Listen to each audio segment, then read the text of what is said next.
సంఖ్యాకాండము 7వ అధ్యాయమును మరి మనం ధ్యానం చేసుకుందాం. మోషే మందిరము నిలవబెట్టడం ముగించి దాన్ని అభిషేకించి ప్రతిష్ఠించి దాని ఉపకరణములన్నిటినీ బలిపీఠమును దాని పాత్రలన్నిటినీ చేయించి అభిషేకించి వాటిని ప్రతిష్ఠించిన దినమున తమ తమ పితరుల కుటుంబములలో ప్రధానులను గోత్ర ప్రముఖులను లెక్కింపబడిన వారి మీద అధిపతులనైన ఇజ్రాయేలీలలోని ప్రధానులు అర్పణములను తెచ్చిరి.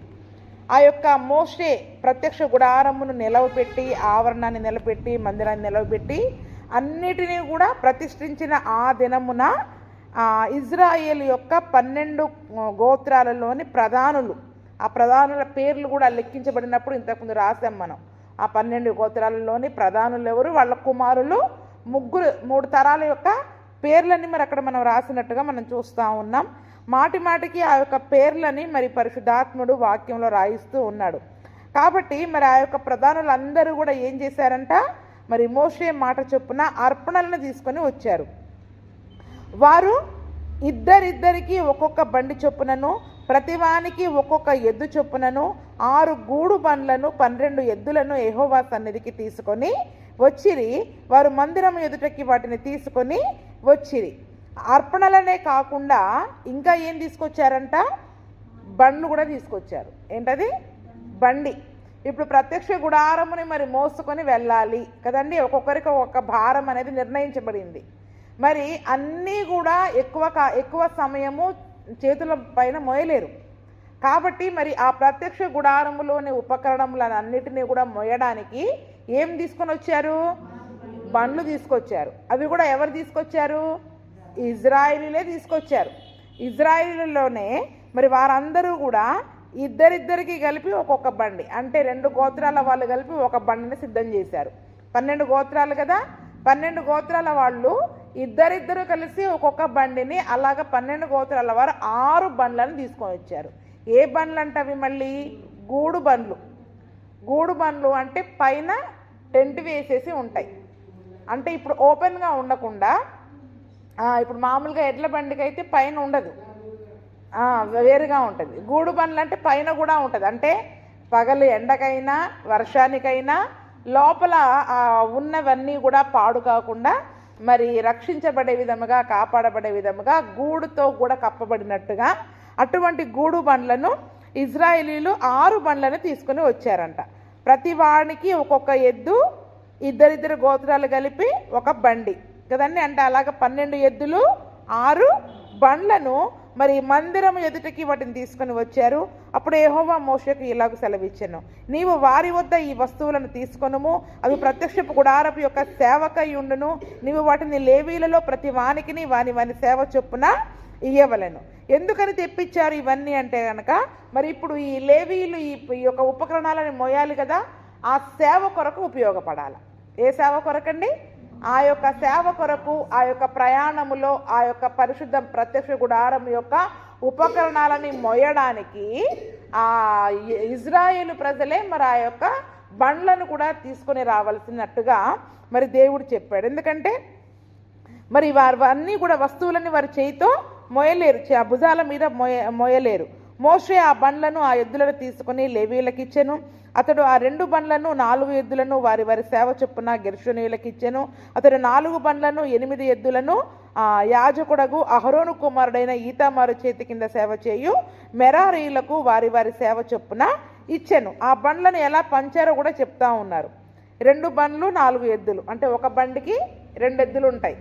అలాగా చూడండి, 2 బండ్లని 4 ఎద్దులని గెర్షోనీయులకు ఇచ్చారంట. తర్వాత 4 బండ్లను 8 ఎద్దులని మాత్రము ఈతామారు చేతి కింద సేవ చేసే మెరారీయులకు ఇచ్చారు కదండి. ఒకరేమో మరి గెర్షోనీయులేమో ఆవరణంలోని వస్తువులన్నింటినీ, ఆ తెరలను కూడా మోస్తారు. మరి మెరారీయులు మాత్రము ఆ యొక్క వెండి దిమ్మలు, ఆ యొక్క స్తంభాలు, వాటన్నిటిని కూడా మెరారీయులు మోస్తారు. కాబట్టి వీరికి ఎక్కువ సామాను ఉంటుంది. కాబట్టి వీరికి ఎక్కువ బండ్లు. ఎన్ని బండ్లు ఇచ్చారు? 4 బండ్లను ఇచ్చారు, 8 ఎద్దులను ఇచ్చారు. గెర్షోనీయులకి మాత్రము మరి 2 బండ్లను ఎద్దులను ఇచ్చినట్లుగా మరి మనం చూస్తూ ఉన్నాం. కహాతీయులకు ఇవ్వలేదు. ఏలయనగా పరిశుద్ధ స్థలపు సేవ వారిది, తమ భుజముల మీద మోయుటయే వారి పని కనుక వారికి వాహనములు నియమింపలేదు. అంటే ఇప్పుడు కేవలం పరిశుద్ధ స్థలములను ఉపకరణాలను మోసేది కహాతీయులు, కానీ ఈ పరిశుద్ధ స్థలాన్ని ఎవరు మోయడానికి వీల్లేదు, ఏ బండ్ల మీద కూడా మోయడానికి వీలు లేదు. అవి కేవలం వారి యొక్క భుజాల పైననే మోయాలి. కరుణాపీఠము, మందసము కానివ్వండి, ప్రార్థన ఇక్కడ ధూప వేదిక కానివ్వండి, బంగారు ధూప వేదిక, బంగారు దీపవృక్షము, సన్నిధి రొట్టెల బల్ల, ఇవన్నీ కూడా కేవలము భుజాల మీదనే మోయాలి. మిగిలిన ఆవరణానికి సంబంధించిన తెరలు, దిమ్మలు, మేకులు, ఆ తాళ్ళు అన్నీ కూడా మరి బండ్ల మీద వేసుకొని మోయడానికి వీలుగా మరి వాహనాలను నియమించినట్టుగా చూస్తూ ఉన్నాం. అంటే దేవుని మందిరములో పరిచర్యలో ఒక మరి ఏవైనా వస్తువులను మోయాలి అంటే ఆ వస్తువులను మోయడానికి కావలసిన వాహనాలను ఎవరు తీసుకొచ్చారు? ఇప్పుడు ఇక్కడ ఇజ్రాయేల్ ప్రజలే తెచ్చారు. ఎక్కడన్నా మీటింగ్లకు వెళ్ళాలంటే చాలా చోట్ల అసలు మనం ఒట్టి హ్యాండ్ మైక్ పట్టుకుని వెళ్తూ ఉన్నాం. కానీ స్ట్రేంజర్గా అంటే పెద్ద పెద్ద స్పీకర్లు కానివ్వండి, యాంప్లిఫైర్లు కానివ్వండి, లైటింగ్ సెట్ అన్నీ మోసుకుని వెళ్ళడానికి మరి కావలసిన వస్తు వాహనాలని ఎవరు సిద్ధపరచాలి? ఇప్పుడు సంఘమే సిద్ధపరచాలి. మరి సేవ కొరకైన వాహనాలు ఏంటి అంటే ఇవన్నీ కూడా ఇప్పుడు మనం కూడికలకి వెళ్తూ ఉంటాం, ఒక ఆటో కావాలి, ఆ వస్తువులను మోసుకెళ్ళడానికి మరి కావలసిన ఒక ట్రాక్టర్ లాంటిదో లేకపోతే చిన్న వ్యాన్ లాంటిదో అటువన్నీ కూడా చాలామంది సంఘమే ఏం చేస్తుంది చెప్పండి? ఆ పరిచర్య కొరకైన వాహనాలని ఇజ్రాయేలు ప్రజలే తీసుకుని వచ్చారు. మోషే దగ్గరికి తెస్తే మోషే ఏం చేశాడు? తీసుకొని అవి తీసుకెళ్ళి యాజకులకు ఇచ్చాడు. అంటే ఆ యాజకులు చేయవలసిన ఆ పనికి అవసరమైన సమస్త వాహనాలను కూడా ఇజ్రాయేలు ప్రజలే సంఘమే తీసుకొని వచ్చినట్టుగా మరి మనం చూస్తూ ఉన్నాం. చాలామంది ఏడుస్తూ ఉంటారు, సంఘం డబ్బులు ఇస్తే బండ్లు కొన్నారు, దానికి కొన్నారు, దీనికి కొన్నారంటే దేని కొరకు కొన్నారు? సంఘం కొరకే, సంఘ పరిచర్య కొరకే అవి వాడబడాలి. కాబట్టి ఆ రీతిగా సంఘమే వాహనాలను తీసుకొని వచ్చింది ఆ రోజు. కాబట్టి ఈరోజు చాలామంది ఏం చేస్తున్నారంటే ఆటోలను కొనిస్తూ ఉంటారు, కొద్దిమంది వ్యాన్లను కొనిస్తూ, అంటే మనకి ఏది అవసరమో ఆ యొక్క వస్తు వాహనాలని సంఘమే దేవుని పరిచర్య కొరకు, సంఘము కొరకు సమకూర్చుకోవాలి అన్నది ఈ యొక్క వాక్య భాగం ద్వారా మరి మనం చూస్తూ ఉన్నాం. బలిపీఠం అభిషేకించబడిన నాడు ఆ ప్రధానులు దానికి ప్రతిష్ఠిత అర్పణలను తెచ్చిరి. ప్రధానులు బలిపీఠం ఎదుటకి తమ తమ అర్పణలను తెచ్చిరి. ఆ యొక్క బలిపీఠము, ఆ యొక్క ఇత్తడి బలిపీఠమును ప్రతిష్ఠించబడిన దినమున మరి ఆ యొక్క ఇజ్రాయేలు ప్రధానులు ఈ బండ్లనే కాదు ప్రతిష్ఠితమైన అర్పణలను కూడా తెచ్చారంట. ఇవేంటివి? ప్రతిష్ఠితమైన అర్పణలను తెచ్చారు. ఆ యొక్క అర్పణలు ఏంటనేది కూడా మనం చూస్తూ ఉన్నాం. బలిపీఠమును ప్రతిష్ఠించుటకు వారిలో ఒక్కొక్క ప్రధానుడు ఒక్కొక్క దినమున తన తన అర్పణమును అర్పింపవలెనని యెహోవా మోషేకు సెలవిచ్చెను. ఆ బలిపీఠముని ఒక్కొక్కరి పేరు మీద ఒక్కొక్క రోజు ప్రతిష్ఠించారు. అంటే ఇప్పుడు 12 గోత్రాల వాళ్ళకి 12 రోజులు ఏం జరిగింది? ఆ బలిపీఠం యొక్క ప్రతిష్ఠ కార్యక్రమం అనేది జరిగింది. ఎన్ని రోజులు జరిగింది? 12 రోజులు ఆ యొక్క ప్రతిష్ఠ కార్యక్రమం జరిగింది. ఆ 12 రోజులు ఒక్కొక్క గోత్రము వాళ్ళు ఆ యొక్క ప్రతిష్ఠకి సంబంధించిన వస్తువులు, నైవేద్యాలు, బలులకు సంబంధించిన అన్నిటినీ కూడా ఆ ఇచ్చిన బండ్లే కాదు, ఈ యొక్క అర్పణలను కూడా వారి వారి కుటుంబాల చొప్పున వారు పట్టుకొని రావాల్సి ఉన్నట్టుగా మరి అక్కడ మోషేకి దేవుడు సెలవు ఇచ్చాడు. అదే రీతిగా ఇజ్రాయేలీలు కూడా, అందుకని ఎవరు కూడా సణుక్కోలే, బండ్లు ఇచ్చాము, ఇవి ఇచ్చాము, అది ఇవ్వాలా, ఇది ఇవ్వాలని ఎవరు సణుగు కొనకుండా ఒక్కొక్కరు తమ తమ గోత్రానికి సంబంధించిన అర్పణలను తీసుకొని వచ్చినట్టుగా ఒక్కొక్క రోజు తీసుకొని వచ్చినట్టుగా చూస్తూ ఉన్నాం. మొట్టమొదటి రోజు ఎవరు తీసుకొచ్చారు? ఇక్కడ అర్పణలను తీసుకొని వచ్చిన లిస్టు చూస్తే కనుక ఇజ్రాయేలీల యొక్క సంతానం ప్రకారం లేదు. నిజానికి ప్రధాన సంతానం ఎవరు? జ్యేష్ఠపుత్రుడు ఎవరు? రూబేను. కానీ రూబేన్ తీసుకొని రాలే. ఎవరు తీసుకొని వచ్చారు? యూదా గోత్రికులు తీసుకొచ్చారు. ఎవరు తీసుకొచ్చారు? యూదా గోత్రికులు. అంటే నిజానికి ఈ యొక్క లెక్క మనం చూసినట్లయితే ఇక్కడ వరుసగా పేర్లు చూస్తే మొదట యూదా తీసుకొచ్చాడు, రెండవది ఇశ్శాఖారు తీసుకొచ్చాడు, మూడవది జెబూలూను గోత్రం వాళ్ళు తీసుకొచ్చారు. అంటే వీళ్ళు ఏ రకంగా వీళ్ళు మొదటి రోజు రెండవ రోజు తీసుకుని వచ్చారంటే ఈ మందిరమును మోయడానికి ముందు ఎవరిని నించోబెట్టారు? తూర్పు దిక్కున యూదా, జెబూలూను, ఇశ్శాఖారు, జెబూలూను.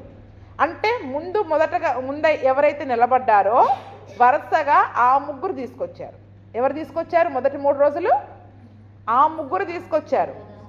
అంటే వయస్సును బట్టి తీసుకురాల, దిక్కులను బట్టి తీసుకొచ్చారు. ఎవరిని ఏ దిక్కుంచారు? ముందు యూదా, ఇశ్శాఖారు, జెబూలూను వాళ్ళని తూర్పు దిక్కుంచారు ఆ యొక్క ప్రత్యక్ష గుడారంని మోసే పనిలో. కాబట్టి మొదటి రోజు ఎవరు తీసుకొచ్చారు? ఇప్పుడు యూదా గోత్రికుడు తీసుకొచ్చాడు. ఏమేమి తీసుకొని వచ్చాడో కూడా అక్కడ రాయబడి ఉంది. ఏం తీసుకొచ్చాడు? పరిశుద్ధమైన తులపు పరిమాణమును బట్టి 130 తులముల ఎత్తుగల వెండి గిన్నె, 70 తులముల ఎత్తుగల వెండి ప్రోక్షణ పాత్రను నైవేద్యముగా, ఆ రెంటి నిండా నైవేద్యంగా ఏం చేశాడు? రెంటి నిండా నూనెతో కలిపిన గోధుమ పిండిని తీసుకొచ్చాడు. అది రెండవది. మూడవది ధూప ద్రవ్యముతో నిండిన 10 తులముల బంగారు ధూపార్తి. ఆ ధూపార్తి నిండా ఏముంది? ధూప ద్రవ్యాలను సిద్ధపరచుకొని ఆ ధూపం వేయడానికి కావలసిన అన్ని వస్తువులను కూడా తీసుకొని ధూపార్తిని తీసుకొని వచ్చాడు. 3 రకాలు. మొదటిది 130 తులముల ఎత్తుగల వెండి గిన్నె ఒకటి, 70 తులముల ఎత్తుగల వెండి ప్రోక్షణ పాత్ర ఒకటి, నైవేద్యముగా ఆ రెండిట్లో గోధుమ పిండి నూనె కలిపి పట్టుకొని వచ్చారు. అంతేకాకుండా 10 తులముల బంగారు ధూపార్తి, ఆ ధూపార్తి నిండా కూడా ధూపద్రవ్యం ఉంది. అంటే ఏవి కూడా ఖాళీగా దేలా. వాటన్నిటిలో ఆ యొక్క బలిపీఠం ప్రతిష్ఠించడానికి, ధూపాలు వేయడానికి కావలసిన వస్తువులన్నీ కూడా తీసుకొని వచ్చారు. అంతేకాకుండా దహన బలిగా ఒక చిన్న కోడెను, ఒక పొట్టేలును, 1 ఏడాది గొర్రె పిల్లను. అంటే దహన బలికి ఎన్ని వాడారు? అక్కడ 3 వాడారు. ఒక చిన్న కోడె, పొట్టేలు, 1 ఏడాది గొర్రె పిల్ల. రెండవది అపరాధ పరిహారార్థ బలిగా 1 మేక పిల్ల. మూడవది సమాధాన బలిగా 2 కోడెలు, 5 పొట్టేళ్ళు. 5 పొట్టేళ్ళు, 5 మేకపోతులు, 1 ఏడాదివి 5 గొర్రె పిల్లలు. చూసారా? అంటే ఇక్కడ 3 రకాల బలులు అవుతున్నాయి. నైవేద్యం కూడా అయిపోతుంది. నైవేద్యం కొరకు ఆల్రెడీ వాళ్ళు తీసుకొని గోధుమ పిండి నూనెను కూడా తీసుకున్నారు. అంటే అన్ని రకాల బలులు, 5 రకాల బలులు, అపరాధ పరిహారార్థ బలి, పాప పరిహారార్థ బలి కలిపి చేసినట్టుగా ఉంది. కాబట్టి 5 రకాల బలులు, 4 రకాల బలులు, నైవేద్యము, వాటితో పాటు ఈ అర్పణలు, 2 వెండి గిన్నెలు, 1 బంగారు ధూపార్తి, ధూపద్రవ్యము అన్నీ కూడా మరి తీసుకుని వచ్చినట్టుగా చూస్తూ ఉన్నాం. నేను నిజానికి సగమే చెప్దాం అనుకున్నాను, కానీ చూస్తే ఈ 12 గోత్రాల వాళ్ళు కూడా వారు తీసుకొచ్చిన అర్పణలు ఒకే రకంగా ఉన్నాయి. కాబట్టి ఒక్కొక్క దాని గురించి మనం ధ్యానించుకోవాల్సిన అవసరము లేదు కదా. ఇప్పుడు మనం చదువుకున్నాం, అన్ని గోత్రాల వాళ్ళు సమానంగా అర్పణలు తీసుకుని వచ్చారు. ఎవరు తక్కువ తేలేదు, ఎవరు ఎక్కువ తేలేదు. ఏ రకంగా తీసుకొని వచ్చారు? ముందు యూదా, ఇశ్శాఖారు, జెబూలూను వాళ్ళు తూర్పు దిక్కున ఉండేవాళ్ళు. ముందు వాళ్ళ 3 తీసుకొని వచ్చారు. ఆ కుటుంబంలో ప్రధానులు, వాళ్ళ పేర్లు కూడా, మళ్ళీ 3 పేర్లు కూడా ఇక్కడ రాయబడ్డాయి. ఆ తర్వాత 4వ దినమున చూడండి, 30వ వచనం నుంచి, 4వ దినమున అర్పణం తెచ్చింది ఎవరు? రూబేనీయులకు, రూబేను గోత్రం వాళ్ళు. రూబేను. 5వ దినమున షిమ్యోను, 6వ దినమున గాదు. ఎక్కడుంటారు వీళ్ళు? ఉత్తరం వైపు ఉంటారు. తూర్పు తర్వాత ఉత్తరము తర్వాత దక్షిణము, కడమటి గుంపు ఎక్కడ? లాస్ట్లో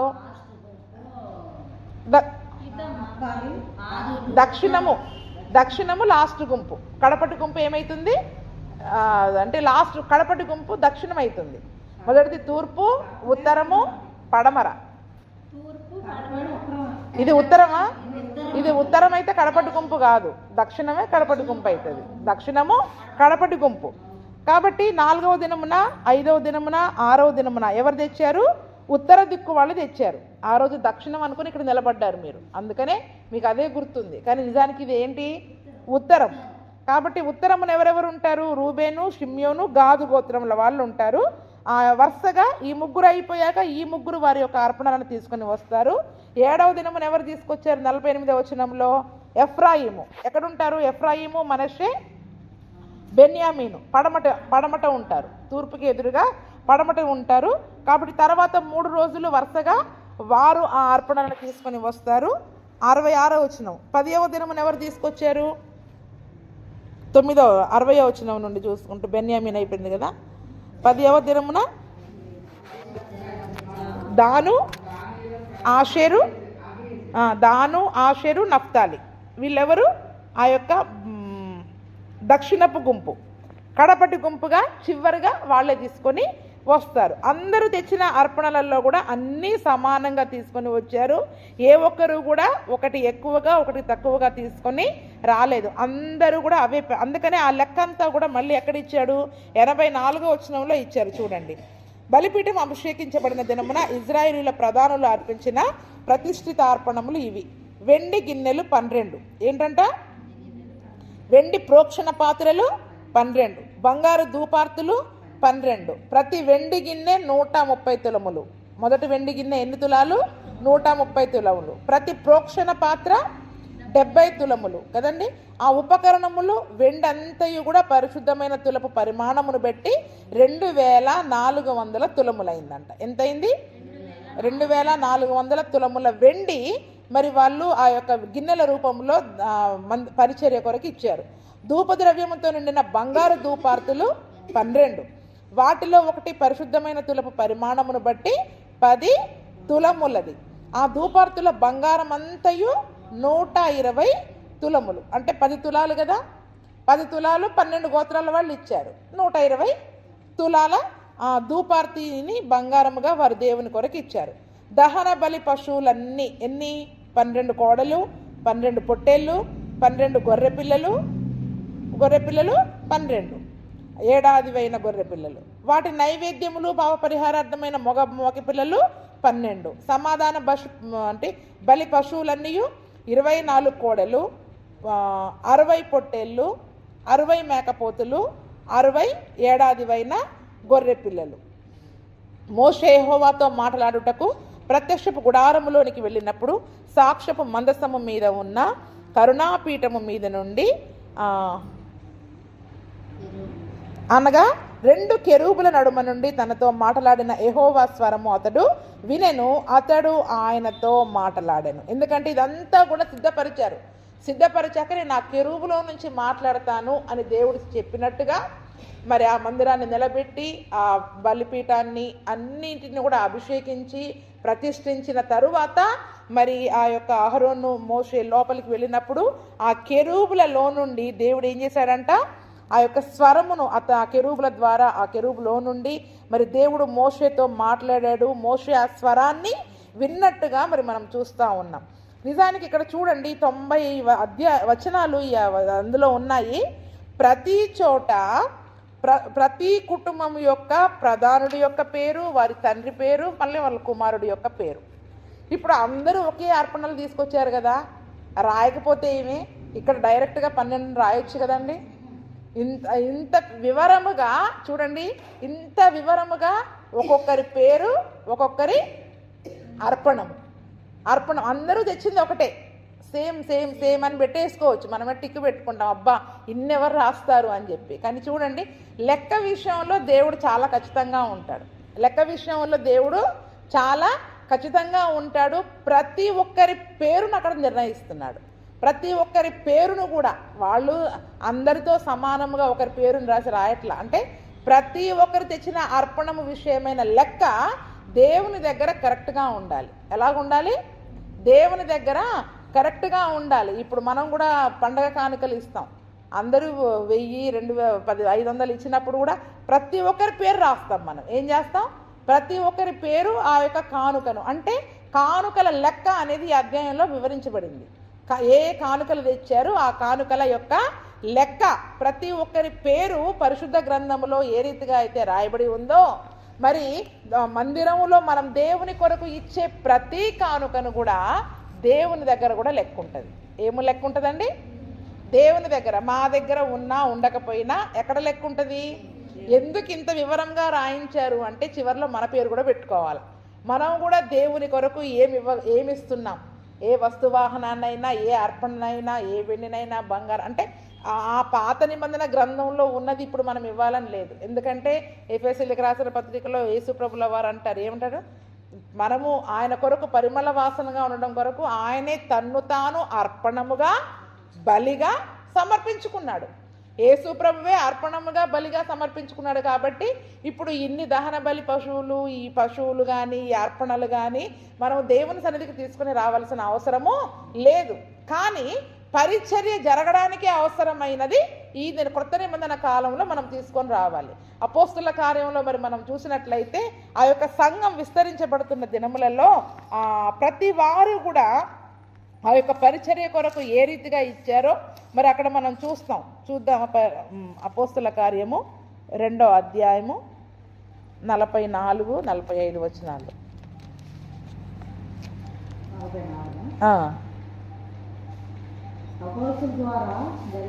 రెండో అధ్యాయము 44.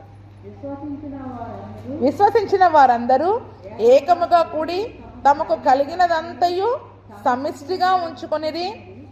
ఇదియో కాక వారు తమ చెర స్థిరాస్తులను అమ్మి అందరికీ వారి వారి అక్కర కొలది పంచి పెట్టిరి. ఇక్కడ నిజంగా మనం చూసినట్లయితే ఇప్పుడు క్రొత్త నిబంధన కాలంలోకి వచ్చేసరికి పరిచర్య విధానం మారిపోయింది. ఆ బలులు ఆ అర్పణలు లేవు కాబట్టి అవి కాకుండా ఇక్కడ ఏం చేశారు వాళ్ళు, అసలు ఏది ఉన్నదంతా కూడా సమిష్టిగా ఉంచుకున్నారంట. ఇది నాది, ఇది నేనెందుకు ఇవ్వాలి అన్నది లేదు. ఉన్నదంతా కూడా దేవుని కొరకు సమిష్టిగా వాళ్ళు ఉంచుకున్నారు. అంతేకాకుండా ఇంకా స్థిరాస్తులు ఏవైనా ఉన్నా కూడా వాటిని కూడా అమ్మి ఏం చేశారంట, వారి వారి అక్కర కొలది. అంటే ఏదైనా పరిచర్యకి ఇది అవసరము అంటే మనం అమ్మడానికి సిద్ధపడం. కానీ ఆ కొత్త నిబంధన కాలంలో పరిచర్య కొరకు ఏదైనా ఎక్కువగా ఉంది అంటే ఉన్న ఇల్లు కూడా అమ్మి ఇవ్వలేదు. వాళ్ళకి 2-3 ఉన్నాయనుకోండి, ఒకటి అమ్మి పరిచర్య కొరకు ఇచ్చేశారు. అలాగని ఉన్న ఇల్లు కూడా అమ్మేసి ఇప్పుడు పరిచర్య కొరకు ఇవ్వమని ఎవరు కూడా చెప్పరు. మీ ఒంటి మీద కూడా తీసి ఇవ్వమని ఎవరు చెప్పరు. అవన్నీ చాలామంది చేస్తున్నాయి, అవన్నీ కూడా తప్పు. ఒంటి మీద తీసి ఇచ్చేసి మందిరంలో వేసేసి వెళ్ళిపోతూ ఉంటారు. అది కాదు. మనకి దేవుని కొరకి ఉన్నదానికంటే ఎక్కువగా ఏది ఉన్నా కూడా దాన్ని ఏం చేసేయాలి, దేవుని కొరకు ఇవ్వడానికి వాళ్ళు సిద్ధపడ్డారు. దేవుని కొరకు ఇవ్వడానికి మరి వాళ్ళు సిద్ధపడ్డారు. అక్కర అనేది అక్కడ ఉంటే వారి వారి అక్కర కొలది ఏం చేసేసారంట, వారికి ఉన్న చెర స్థిరాస్తులని అమ్మివేసి పంచిపెట్టేశారు. అంటే దేవుని కొరకి ఏది అక్కర ఉంది అని మనకు అనిపిస్తే ఇవ్వడానికి కావలసిన సిద్ధ మనస్సు అనేది మరి ఈ దినమున మరి మనకు రావాలి. లూకా సువార్త 21వ అధ్యాయంలో కూడా మరి మనం చూసినట్లయితే అక్కడ సమాజ మందిరంలో అందరూ కూడా కానుకలు ఇస్తున్న సమయంలో ఒక సంఘటన జరిగినట్లుగా మరి మనం చూస్తూ ఉంటాం. లూకా 21:1.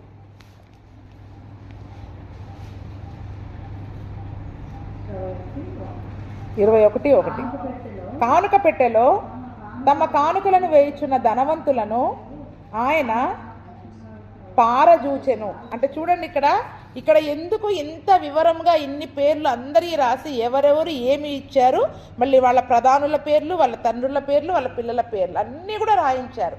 అంటే దేవుడు ఏం చేస్తూ ఉంటాడు, ఇచ్చే ప్రతి కానుకను కూడా ఆయన పారజూస్తూ ఉన్నాడు. మనము ఏ హృదయంతో ఇస్తున్నామో, ఎక్కడ విత్తుతున్నామో, ఎలాగ ఇస్తున్నామో అనేది, ఎంత ఇస్తున్నాము అనేది ప్రతిదీ కూడా ఆయన పారజూస్తూ ఉన్నాడు. ఆయన దగ్గర లెక్క ఉంటుంది. ఎవరి దగ్గర లెక్క ఉంటుంది? యేసయ్య దగ్గర మనం ఇచ్చే ప్రతిదాని గురించి లెక్క ఉంటుంది. అందుకని ఆయన చూడండి, ధనవంతులను ఆయన కానుకలను వేయించిన ధనవంతులను చూస్తూ ఉన్నాడంట. ధనవంతులేమో వారికున్న సమృద్ధిలో నుండి ఇచ్చారు, కానీ ఒక బీద విధవరాలు మాత్రము లేమిలో కూడా మరి తను వేసిన 2 కాసులను చూసి ఈమె లేమిలో తనకు కలిగిన జీవనం అంతయు వేసింది కాబట్టి ఈమెనే అందరికంటే కూడా ధన్యురాలు అని మరి అక్కడ చెప్తున్నట్టుగా మరి మనం చూస్తూ ఉన్నాం. అంటే ఎవరు ఏ హృదయంతో ఇస్తున్నారో దేవుడు ఖచ్చితంగా చూస్తాడు. దేవునికి ఇవ్వవలసిన దాన్ని ఆయనకి మనము ఇచ్చేవారిగా ఉండాలి. మరి మత్తయి సువార్తలో కూడా అంటాడు, మీరు ఎవరికైనా ధర్మం చేసేటప్పుడు అది రహస్యంగా ఉండాలి అని చెప్తాడు. మత్తయి 6లో మనం చూసినట్లయితే 6:3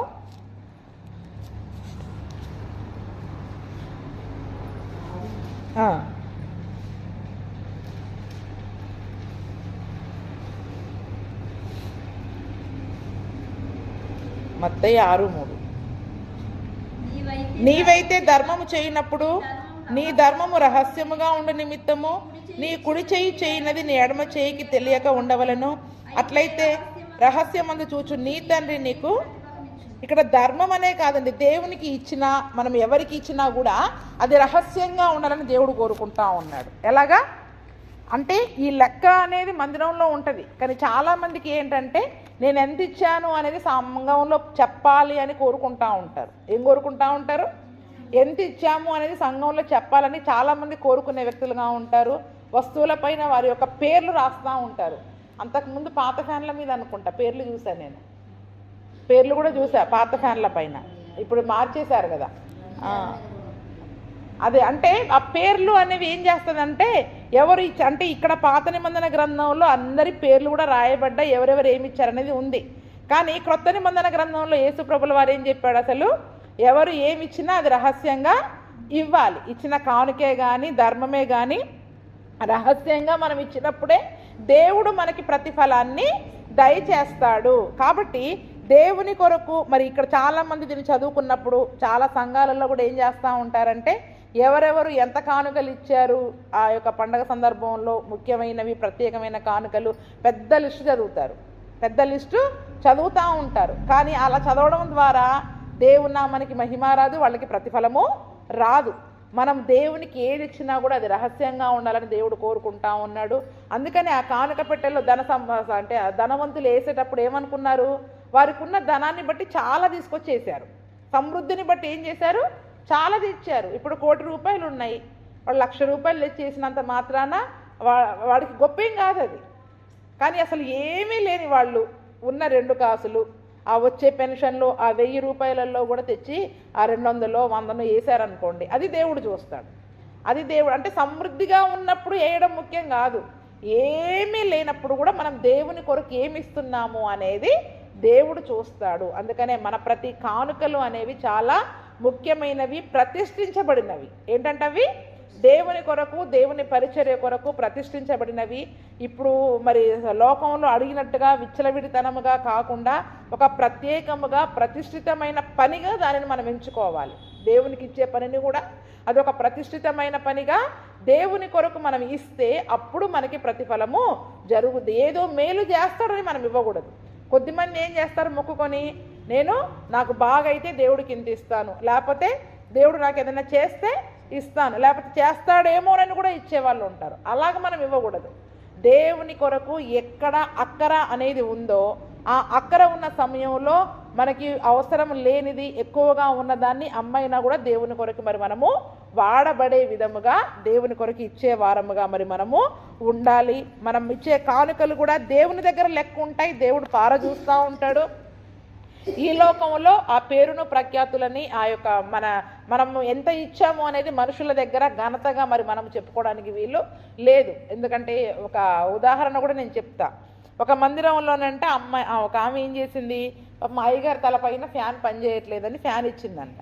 అయ్యగారి తలపైన ఫ్యాన్ పనిచేయట్లేదని చాలా రోజుల నుండి అయ్యగారు చెప్తా ఉన్నారు.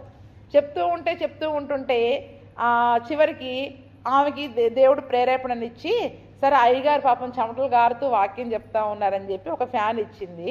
ఆ 3 రెక్కల పైన చక్కగా ఆమె పేరు రాపించుకొని తెచ్చింది. ఏంటంట, ఆ 3 రెక్కల పైన కూడా చక్కగా ఆమె పేరు తీసుకొని వచ్చి రాపిచ్చింది. చక్కగా సన్నిధిలో అక్కడ ఫస్ట్ ఫ్యాన్ అక్కడే ఉంటుంది. అందరూ చూసే వాళ్ళందరికీ కూడా అదేం చేస్తుంది, చక్కగా కనపడుతుంది. మరి ఆదివారం వచ్చింది, అయ్యగారు కూర్చున్నారు, వాక్యం చెప్పడానికి కూర్చున్నారు. అయ్యగారు ఏం చేశారు, చివరికి ఫ్యాన్ వేయండి అమ్మా అన్నారు. అప్పుడు ఆమె ఏమంది, వద్దు అయ్యగారు వేయొద్దు అంది. ఎందుకు, ఫ్యాన్ తిరుగుతూ ఉంటుంటే మరి నా పేరు కనపడదు కదా, ఫ్యాన్ తిరుగుతూ ఉంటుంటే నా పేరు కనపడదు కదా, నా పేరు కనపడాలి, కాబట్టి మీరు ఫ్యాన్ వేసుకోవద్దు. ఇప్పుడు అయ్యగారు కష్టపడుతున్నారని ఇచ్చావా, నీ పేరు కొరకు ఇచ్చావా, దేని కొరకు ఇచ్చాం మనం దేవునికి కానుక అంటే? కొద్దిమంది యొక్క మనుషులు తలంపులు అలా ఉంటాయన్నమాట. ఏంటంటే పేర్లు చదవలేదని బాధపడతారు, నేను ఇంత ఇచ్చినా నాకు విలువ లేదని బాధపడతాను. అంటే దేవునికి ఇచ్చి మనం విలువను కొనుక్కోవద్దు, ఇచ్చి గౌరవాన్ని కొనుక్కోవద్దు. నువ్వు ఎంత ఇచ్చావనేది దేవుడు చూసుకుంటాడు, దేవుడు దానికి నీకు ప్రతిఫలం ఇస్తాడు. కానీ పేరు కోసం, గొప్ప కోసం, విలువ కోసం, గౌరవం కోసం నేను అంత ఇచ్చాను ఇంత ఇచ్చానంటే దేవుడు ఏమంటాడు, పేద విధవరాలు ఇచ్చిందే నయం నీకంటే అంటాడు. మీరు ఇచ్చిన దానికంటే పేద విధవరాలు లేమిలో ఆమెకు లేకున్నా కూడా ఆమె ఒక పూట ఉపవాసం ఉండి ఇచ్చింది, అదే గొప్ప అని దేవుడు ఎంచుతాడు. అందుకనే దేవునికి ఇచ్చే కానుకల లెక్క అంతా కూడా మరి యొక్క సంఖ్యాకాండం 7వ అధ్యాయంలో రాయబడి ఉంది. ఆయన ప్రతి ఒక్కరిని పారచూస్తూ ఉన్నాడు. ఆ రోజు సమాజ మందిరంలో కూర్చొని చూస్తూ ఉన్నట్టుగా ఈరోజు మరి మనం చూస్తూ ఉన్నాడు. కొద్దిమందికి అడిగితే బాధ అనిపిస్తుంది, కానీ అడగడం ఎంత తప్పని మీరు అనుకుంటారో అడగకుండానే ఇవ్వకపోవడం కూడా అంతే తప్పని దేవుడు అంటాడు. అంతేనా? కానుకలు అడిగితే వీళ్ళకి ఏమి పని లేదు, అడుగుతున్నారని తప్పు అని ఎలా మీరు అనుకుంటున్నారో అడగకుండా మరి వాక్యంలో ఉన్నది ఉన్నట్టుగా దేవునిని ఉత్సాహంగా ప్రేమించి సణుగుకోకుండా ఇవ్వకపోవడం అనేది కూడా తప్పుగా ఎంచుతాడు. కాబట్టి ప్రతిష్ఠిత అర్పణ, దేవునికి ఇచ్చే ఆ యొక్క దహన బలులు, సమాధాన బలులు, ఇవన్నీ కూడా దేవునితో మనకున్న ఆరాధనని, సహవాసాన్ని బలపరుస్తాయి. అంటే ఇప్పుడు క్రొత్త నిబంధన ఆరాధన, సహవాసము, ఆ బలి పశువులన్నీ కూడా దేనికి సాదృశ్యం? విరిగి నలిగిన బలే హృదయమే దేవునికి ఇష్టమైన బలి. దహన బలులు, నైవేద్యాలు నువ్వు కోరుకోవట్లేదు, కానీ విరిగి నలిగిన హృదయమునే నువ్వు అర్పణముగా బలిగా కోరుకుంటూ ఉన్నావు. కాబట్టి దేవునితో మన సహవాసం ఎలాగుంది? మన ఆరాధించే సమయంలో ఆ దేవుణ్ణి మరి మనం చూడగలుగుతున్నామా? ఆయనతో అట్టి సహవాసాన్ని మరి మనం కలిగి ఉన్నామా అనే 2 విషయాలు మనం ఈ యొక్క 7వ అధ్యాయంలో తెలుసుకుంటాం కదండి. ఈ పాత నిబంధన గ్రంథంలో అవన్నీ అయిపోయినాయి. ఇప్పుడు అవన్నీ మనం చేయని అవసరం లేదు. ఏ వెండి దేనవసరం లేదు, ఏ బంగారము దేనవసరం లేదు, ఏ పశువులు దేనవసరం లేదు. కానీ దేవుని ఆ పశువులకి బదులుగా దేవునికి నీవిచ్చే ఆరాధన, నీ హృదయం ఎలాగుంది? యథార్థమైన హృదయం ఉందా? విరిగి నలిగిన హృదయం ఉందా? దీన హృదయం ఉందా? లేదా దేవునికి మరి కనబడనివి ఏవైనా, అయిష్టమైనవి ఏవైనా మనం ఉండి దేవుణ్ణి ఆరాధించే వారిగా ఉంటున్నామా? అంటే ఆ పశువులలో కూడా మరి ఏది కూడా నిర్దోషమైనవే తేవాలి, ఏడాదివే తేవాలి. అంటే కలంకము లేనివి, పాపము లేనివి. మరి అటువంటి నిర్దోషమైన హృదయముతో మరి మనం దేవుణ్ణి ఆరాధించగలుగుతున్నామా? దేవునికి ఇవ్వవలసినంతగా అక్కర కొలది మందిరంలో మరి మనం ఇవ్వగలుగుతున్నామా అనే 2 విషయాలని మరి సంఖ్యాకాండం ద్వారా దేవుడు మనకి తెలియజేస్తూ ఉన్నాడు. మరి ఆ దేవుని ఆరాధించే విషయంలో, ఆయనతో సహవాసం చేసే విషయంలో మరి నిర్దోషముగా విరిగి నలిగిన హృదయంతో సహవాసము చేసి ఆయనను ఆరాధించే కృప ప్రభువైన యేసుక్రీస్తు మనకందరికీ దయచేయునుగాక. మరి ఏ రకంగా అయితే ఇజ్రాయేలీయుల కుటుంబానికి ఒకరి చొప్పున ప్రతి కుటుంబము వారి కొరకు అర్పణం తీసుకొచ్చారు. ఈరోజు ప్రతి కుటుంబము కూడా వారి కుటుంబాల లెక్క చొప్పున దేవుని మందిరంలో ఏం చేయాలి అంటే, కొన్ని కుటుంబాలు ఇస్తున్నాయి, కొన్ని కుటుంబాలు ఇవ్వలేకుండా ఉంటున్నాయి. కానీ వారి యొక్క వంతుగా ప్రతి కుటుంబము తమ వంతు అర్పణని దేవుని కొరకు ఇవ్వాలి, దేవుని పరిచర్య కొరకు ఇవ్వాలి అని మరి ఆ సంఖ్యాకాండం 7వ అధ్యాయం ద్వారా దేవుడు మనకు తెలియజేస్తున్నాడు. అటువంటి కృపా ప్రభువైన యేసుక్రీస్తు మనకందరికీ దయచేయునుగాక. ఆమేన్, ఆమేన్.